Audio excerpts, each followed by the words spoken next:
Perkenalkan, nama saya Rudi Kumpul dengan NIM saya 2022-1023. Saya berasal dari kampus Amin Tridharma Palu, jurusan Teknik Informatika. Ya, saya di sini akan memaparkan materi saya, yaitu perbuatan yang dilarang pasal 29 Undang-Undang ITE. Pasal 29 Undang-Undang ITE ini mengatur tentang tindakan yang melibatkan manipulasi informasi elektronik dan dokumen elektronik secara tidak.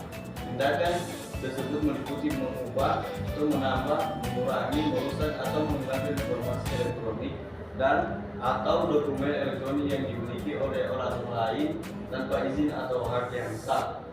Jika perbuatan tersebut mengakibatkan perubahan isi informasi elektronik dan atau dokumen elektronik tersebut, pelaku dapat dijerat dengan ancaman pidana penjara maksimal 6 tahun dan denda maksimal 1 miliar rupiah.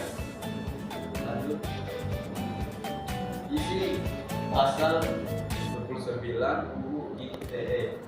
Isi pasal 29 nomor 11 tahun 2008 tentang informasi dan transaksi elektronik Undang-Undang ITE, pasal 45 di Undang-Undang nomor 19 tahun 2016 tentang perubahan atas Undang-Undang nomor 11 tahun 2008 tentang informasi dan transaksi elektronik dirumuskan dalam satu naskah, bunyinya sebagai berikut. Setiap orang dengan sengaja dan tanpa hak mengirimkan informasi elektronik atau dokumen elektronik yang berisi ancaman kekerasan atau menakut-nakuti yang ditunjukkan secara pribadi dengan pidana penjara paling lama 4 tahun atau denda paling banyak 750 juta rupiah.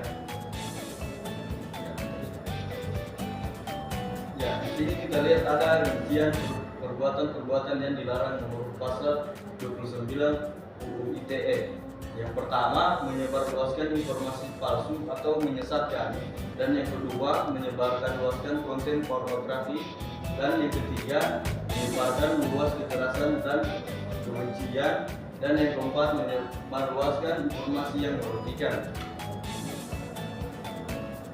Dan di sini ada sanksi bagi pelanggar pasal 29 Undang-Undang ITE.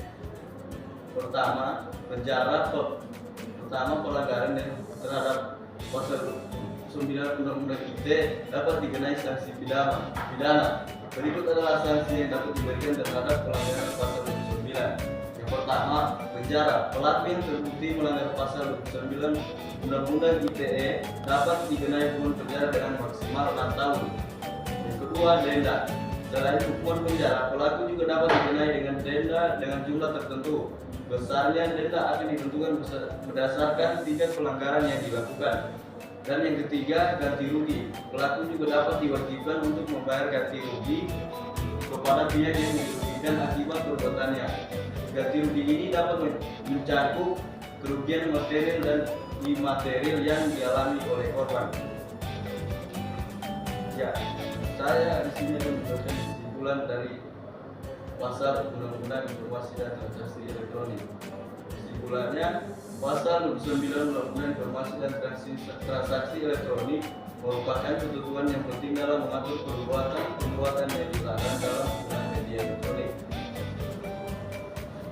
Melalui pasal 29 ini, penyebaran informasi palsu, konten pornografi, konten kekerasan dan kebencian serta ujaran kebencian dapat diatur dan diberikan sanksi yang tegas.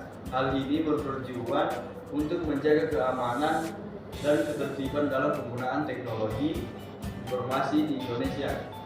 Penting bagi setiap individu untuk memahami dan menghormati ketentuan tersebut agar tidak terlibat dalam pelanggaran hukum yang dapat berdampak buruk terhadap diri sendiri dan orang lain. Ya, itu saja dari saya. Sekian dan terima kasih.